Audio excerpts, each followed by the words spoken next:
Ne le serre pas en dinde. Il ne l'a pas mérité, dit papa, pointant l'assiette vide de mon fils.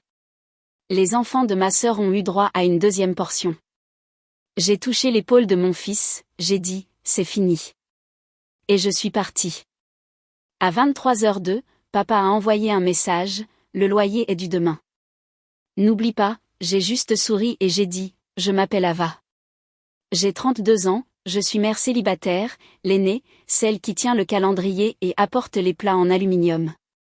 Je travaille à l'accueil d'une clinique dentaire le jour et fais la comptabilité d'un food truck la nuit. Les gens me disent organisée. Ce qu'ils veulent dire, c'est que je suis celle qui paie à temps. Mon fils Eli a 8 ans. Il lit le menu du déjeuner comme un roman et demande toujours s'il y aura de la tarte. Il portait le pull que j'avais tricoté en juillet parce que novembre est toujours plus froid que dans mes souvenirs. Le Thanksgiving chez mes parents ressemblait à une double page de magazine qui aurait oublié les sentiments. Des bougies. Une dinde de la taille d'un bambin. Les jumeaux de ma sœur Zoé se disputaient déjà pour savoir qui aurait le pilon. Mon frère Mason se versait quelque chose juste pour se détendre un peu. Maman s'affairait, disant, les chaussures près de la porte. Les serviettes sont en lin, pas en papier. J'avais à peine posé la casserole que papa a pointé l'assiette vide d'Eli comme s'il annonçait une faute. Ne le serre pas en dinde. Il ne l'a pas mérité, a-t-il dit. Les mots tombèrent lourdement. Les enfants de Zoé ont droit à une deuxième portion. Ils ont aidé leur mère. Le silence s'est fait dans la pièce, à l'exception des rires enregistrés d'un dessin animé provenant du salon. La main d'Eli s'est glissée dans la mienne. Ses yeux se mirent à cligner rapidement, comme il le fait lorsqu'il essaie de ne pas pleurer en public. J'ai dégluti. Il a apporté le pain de maïs, tu te souviens? Il l'a mélangé lui-même. Papa a reniflé. C'est toi qui l'as mélangé. Tu le fais toujours. Puis, à Eli, comme s'il lui transmettait une sagesse, dans cette famille, on mange quand on contribue. Zoé n'a pas levé les yeux de sa découpe. Détends-toi, Ava. Ne fais pas d'histoire. Mason a ricané sans lever les yeux de son téléphone. Les règles sont les règles. Maman a essuyé une miette imaginaire du comptoir. Ne gâchons pas les fêtes. Un bourdonnement chaud m'a envahi les oreilles. J'ai regardé la cuillère de service, la sauce intacte, mon fils. J'ai touché l'épaule d'Eli. C'est fini. Il s'est levé sans grincer sa chaise. Il est doué pour ça. J'ai pris notre casserole avec le bord de fromage brûlé parce que j'aurais besoin de dîner plus tard. Nous avons dépassé le porte-manteau, dépassé les photos de famille où je tenais toujours les affaires de quelqu'un d'autre. Je n'ai pas claqué la porte. Je voulais que le silence soit la partie la plus bruyante. Dans la voiture, Eli s'est attachée et a murmuré, « On a fait quelque chose de mal ?» Non, j'ai dit que nous avions fait quelque chose de bien. Nous avons roulé dans l'obscurité précoce. L'horloge du tableau de bord clignotait 5h47. Mon téléphone a vibré, face cachée dans le porte-gobelet. Je n'ai pas regardé. Pas encore. Pas ici. Dehors, le quartier scintillait avec les fenêtres chaudes des autres. À l'intérieur de notre voiture, il n'y avait que nous deux qui respirions. Ce qu'il y a avec l'aîné, c'est qu'on est entraîné tôt à tout expliquer. Je pourrais retracer les 10 dernières années en reçu. Quand la voiture de maman a lâché, je l'ai mis sur ma carte, juste cette fois. Quand Mason a perdu son portefeuille, j'ai couvert les billets de concert et les frais de découvert. Quand Zoé a eu besoin d'avance pour le camp de danse, j'ai divisé ma paie comme si c'était de la pâte, les tirais si finement qu'on pouvait voir le jour à travers. La famille, c'est donner et recevoir, disait maman. J'ai l'impression que c'est donner et donner, pensais-je, puis je me sentais coupable de le penser. Après le départ du père d'Eli, les demandes sont devenues plus lourdes et plus douces à la fois. Chérie, tu sais que nous avons un revenu fixe, disait papa pendant qu'il planifiait un week-end de golf. On t'a élevé. C'est ce que font les familles. S'entraider. Mon nom m'aide sur leur facture de Wi-Fi. Mes points utilisés pour leur vol. Mon fonds d'urgence renommé couronne dentaire de maman. Quand j'essayais de fixer des limites, il me traitait de rigide. Quand je faisais une pause avant de dire oui, il me traitait de dramatique. Ça n'a pas toujours été comme ça. Avant, je pensais que le problème était mon budget. Puis j'ai commencé à tenir un petit tableur dont je n'ai parlé à personne. Un grand livre privé d'extra. Pas les gros trucs, juste les « peux-tu passer prendre ça ?» Essuie-tout, ordonnances qu'ils allaient ensuite ignorer. La collecte de fonds scolaires des jumeaux de Zoé où j'ai acheté une bougie qui sentait l'audace de boulot. Mon total l'année dernière représentait plus de 2 mois de loyer. Mais ce n'était pas seulement de l'argent. C'était du temps. C'était le babysitting pour que Zoé puisse avoir une soirée. C'était aider Mason à mettre à jour son CV, puis découvrir qu'il avait supprimé toutes les puces parce que ça faisait vantard. C'était la façon dont papa me demandait de venir pour un truc rapide et ça prenait 4 heures et une lourde boîte, et lui me rappelait qu'il avait quand même payé mon appareil dentaire en 2005. Les histoires de famille étaient toujours réécrites alors que j'étais encore dans la pièce. Quand notre four est tombé en panne, j'ai insisté pour remplacer le leur en premier. Quand Mason a manqué une interview, c'était parce que je l'avais stressé en lui envoyant des rappels. Quand les jumeaux de Zoé faisaient des bêtises, c'était parce qu'Ellie était une mauvaise influence avec trop d'émotions. 2 semaines avant Thanksgiving, il y a eu un petit test que j'ai raté exprès. J'ai demandé à papa les $20 qu'il me devait pour de la peinture. Il a ri et a dit, « Tu chipotes ton père pour des broutilles. » J'ai dit, légèrement, juste je trace. Et j'ai regardé son visage durcir comme du plâtre. Maman a texté plus tard, tu rends l'argent bizarre. Arrête. J'ai posé mon téléphone face cachée et j'ai fait les devoirs de maths d'Ellie au crayon avant de lui rendre et de dire, ton tour. Il a effacé mes chiffres soignés et les a fait de manière plus désordonnée et meilleure. Il est comme ça. Il veut trouver la solution tout seul. La veille de Thanksgiving, j'ai livré des tartes pour le food truck et je suis rentrée en sentant la cannelle. Il y avait 6 messages dans le chat familial. Zoé, rappel, c'est moi qui reçois. Apporte ta casserole à 15 heures. Papa, tout le monde à l'heure. Pas de retardataire. Mason, je serai en retard. Gardez-moi une aile. Maman. Ava, s'il te plaît, apporte le chemin de table. Le beau. Personne n'a demandé si je pouvais. C'était une évidence. J'ai repassé le chemin de table, emballé le pull d'Ellie et je me suis dit, cette fois, ça ira. Fais profil bas. Souris. Tiens bon. Puis papa a dit ce qu'il a dit à propos de mon enfant et de la dinde. Et la pièce a basculé. À la maison, Ellie et moi avons mangé notre casserole sur le canapé. Il a demandé si nous pouvions regarder la rediffusion de la parade en ligne. Nous l'avons fait. Quand le gros ballon a dérivé, il a ri et s'est appuyé contre moi comme il le faisait quand il était petit et n'essayait pas d'être courageux. À 20h10, Zoé a envoyé un message séparé. Tu as exagéré. Papa est vieille école. Ne nous punis pas, nous autres. À 21h03, maman a envoyé un message vocal. Je n'ai pas écouté. Je pouvais l'entendre sans l'écouter. On ne dit pas des choses comme ça à nos parents. Tu as fait sentir ton père petit dans sa propre maison. Reviens demain pour parler comme des adultes. J'ai bordé Ellie et me suis assise par terre près de son lit jusqu'à ce que sa respiration se fasse plus profonde. Quand je me suis levée, mes genoux ont craqué. C'est là que j'ai vu le petit carré de papier sur sa table de chevet.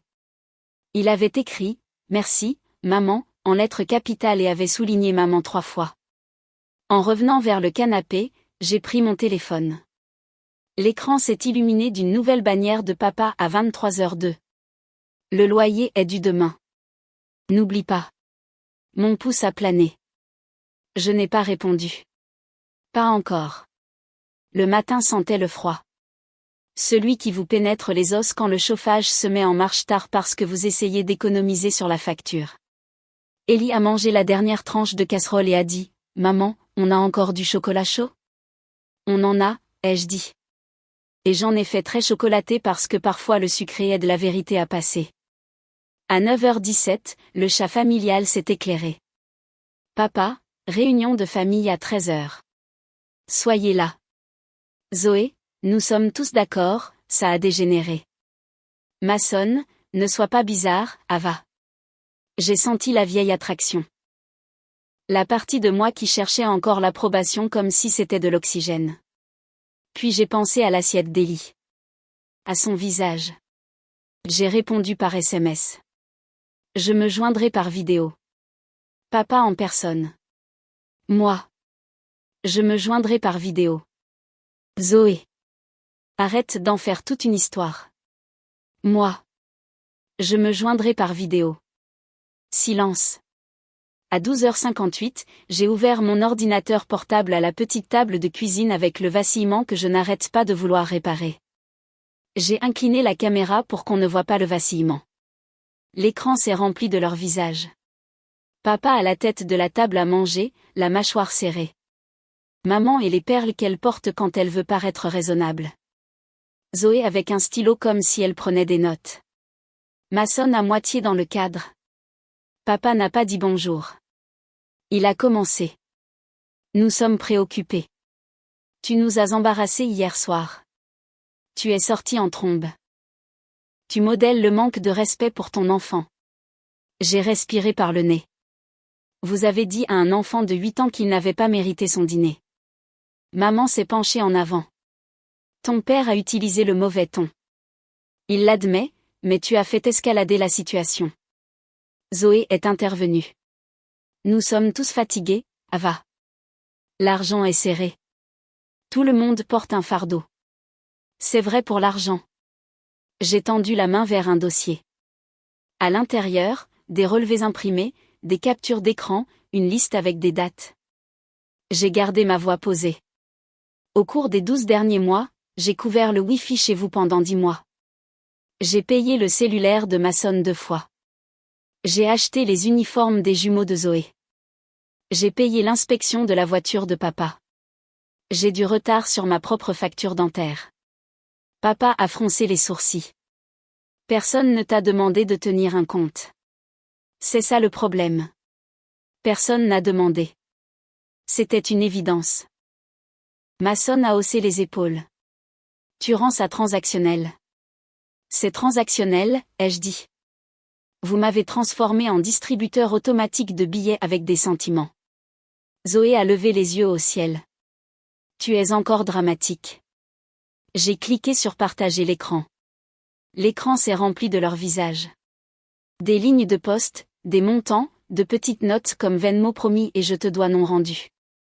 Je n'ai pas haussé la voix. J'ai laissé les chiffres parler fort. La bouche de papa s'est resserrée. Ferme ça. On ne fait pas ça.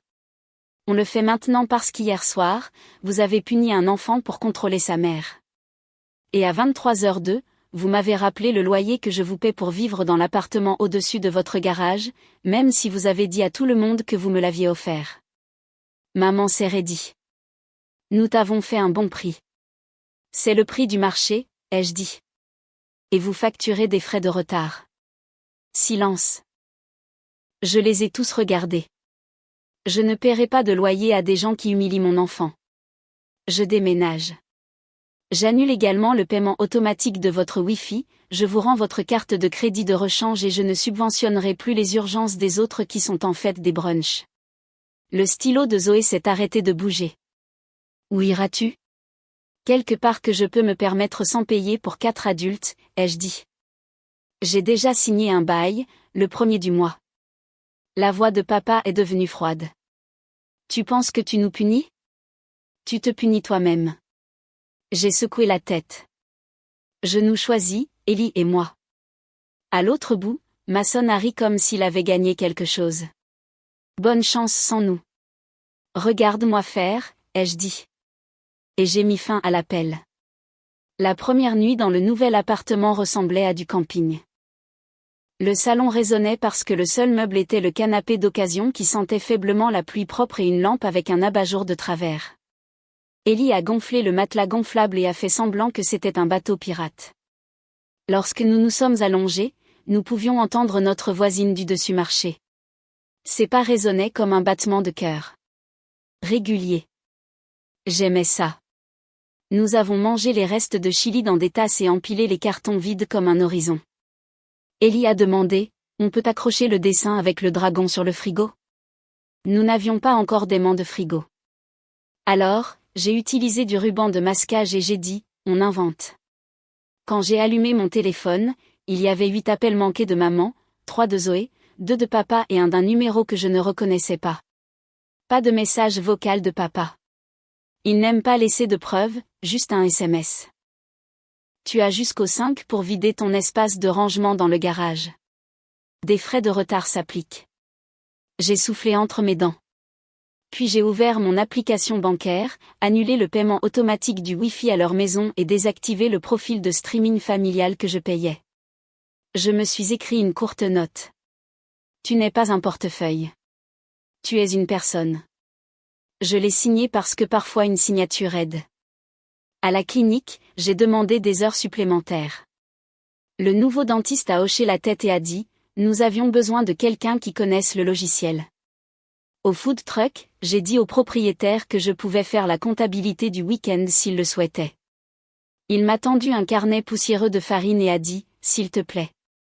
Je suis rentré chez moi sous la lumière d'hiver violette et j'ai fait les calculs.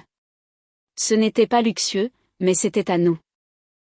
Le 3e jour, Zoé s'est présentée à mon travail. Elle s'est appuyée sur le comptoir comme si nous étions des amis qui se rattrapaient. Tu vas vraiment faire ça, a-t-elle demandé, la voix douce, les yeux perçants. Je l'ai déjà fait, ai-je dit. Elle a soupiré. Papa souffre. Il dit que tu l'as pris par surprise. Papa a dit à mon enfant qu'il devait mériter sa dinde. Je souffre pendant que je maintiens mes limites. Nous sommes une famille, alors agissons comme telle, ai-je répondu. Elle a penché la tête.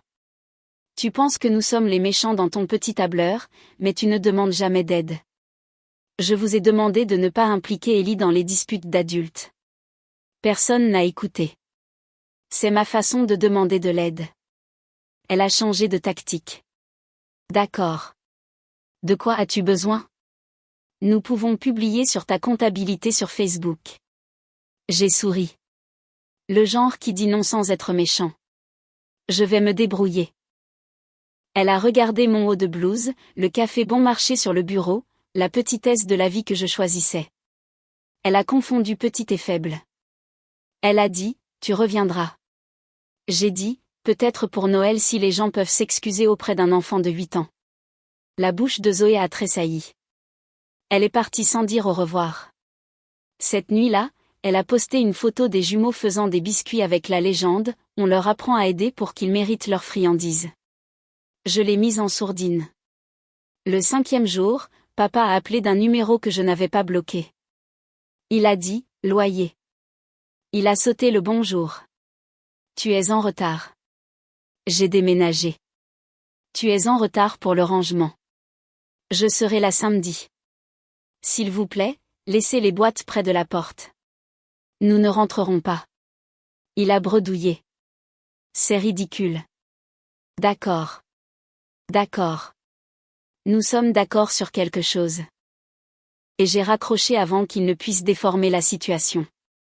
Samedi, Ellie et moi sommes arrivés avec un camion emprunté au gars du food truck qui a dit « Prenez votre temps » et m'a glissé un rouleau de ruban adhésif. Papa avait empilé les boîtes près des marches. Sur l'une d'elles, il y avait une note de l'écriture de maman. « Tu fais souffrir ton père ». En dessous, j'ai trouvé une photo encadrée de moi à 10 ans, tenant l'affiche de l'exposition scientifique de Zoé pendant qu'elle posait. J'ai mis la note à la poubelle et la photo dans la boîte marquée « À garder ». Mason est arrivé à mi-chemin, tenant un café qu'il n'a pas proposé de partager. « Tu as l'air fatigué », a-t-il dit. Je le suis. Je construis une vie à partir de zéro.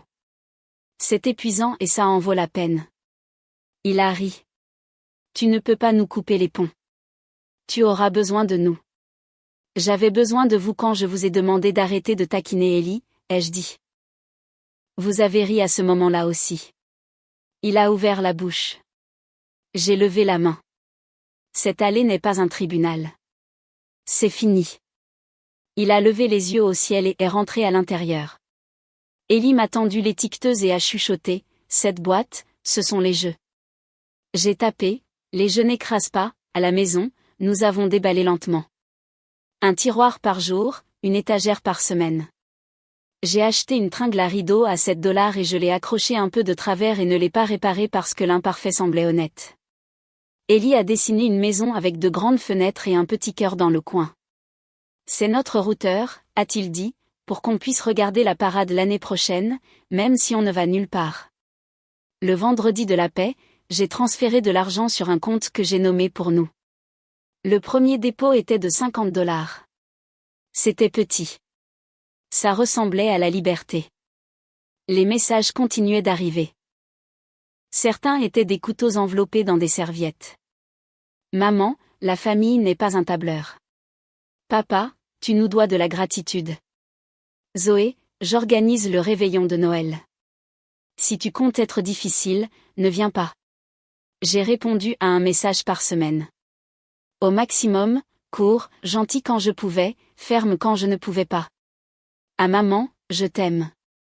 On a besoin d'espace. À papa. Je rendrai la télécommande du garage lundi. À Zoé, s'il y a des excuses sincères à Ellie, on peut parler. Sinon, on passera notre tour. 2 semaines plus tard, quelque chose que je n'avais pas prévu s'est produit. La voisine du dessus, les pas en battement de cœur, a frappé à notre porte avec un sac d'oranges. J'ai entendu de petits pieds, a-t-elle dit, souriant à Ellie. Je suis Rosa. Ellie a rayonné. J'ai 8 ans. On a un dragon sur notre frigo. Rosa a ri. J'ai une plante qui n'arrête pas de mourir. Peut-être que tu peux m'enseigner les secrets des dragons. Elle s'est assise avec moi sur le sol et m'a parlé de son travail à la bibliothèque. Nous avons un programme le samedi où les enfants lisent à des chiens. Les chiens ne jugent pas les mots difficiles. Les yeux d'Ellie se sont écarquillés. On peut. Nous y sommes allés. Ellie a lu à un Golden Retriever nommé Béant. Il a buté sur spectaculaire, puis a réessayé. Béant a soupiré comme une grand-mère avec tout le temps du monde. Ellie a souri si fort que ses oreilles ont bougé. Après, Rosa m'a donné un dépliant, Internet à faible coût pour les ménages avec des enfants d'âge scolaire. J'avais l'habitude de mettre des papiers comme ça dans un tiroir et de les oublier. Cette fois, j'ai postulé ce soir-là. Approuvé. Je me suis tenue dans notre cuisine avec la lampe de travers et j'ai pleuré un peu de soulagement. Ça avait le goût des oranges. Au travail, j'ai commencé à dire oui aux choses auxquelles j'avais dit non parce que j'éteignais des incendies. J'ai appris le nouveau portail d'assurance. J'ai signalé 3 erreurs de facturation en 1 semaine.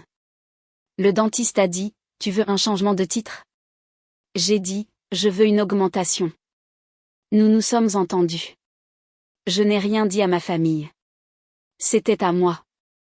3 jours avant Noël, un colis est arrivé. Une boîte de biscuits de Zoé.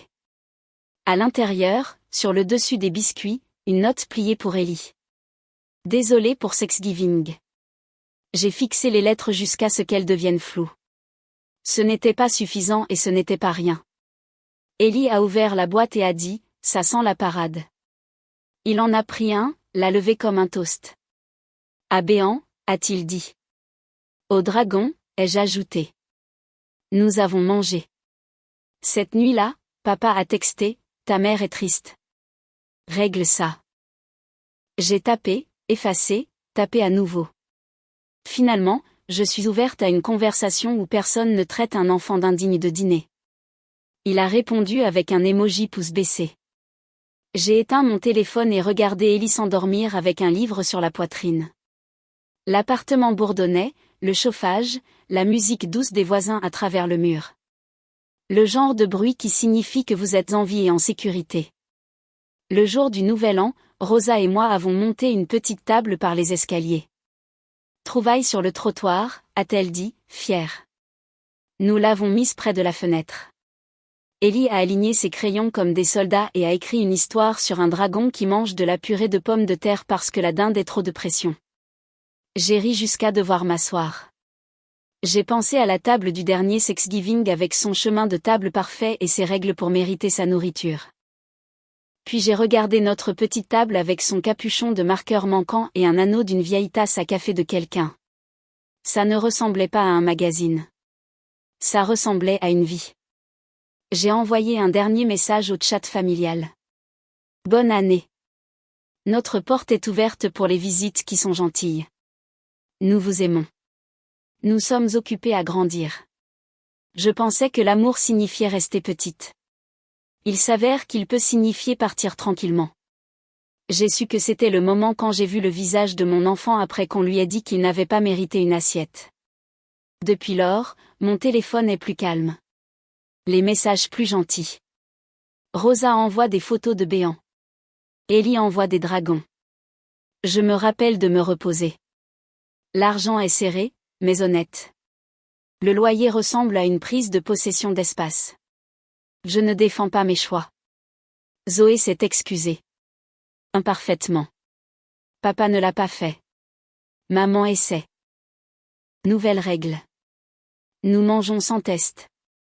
La gentillesse est le passeport.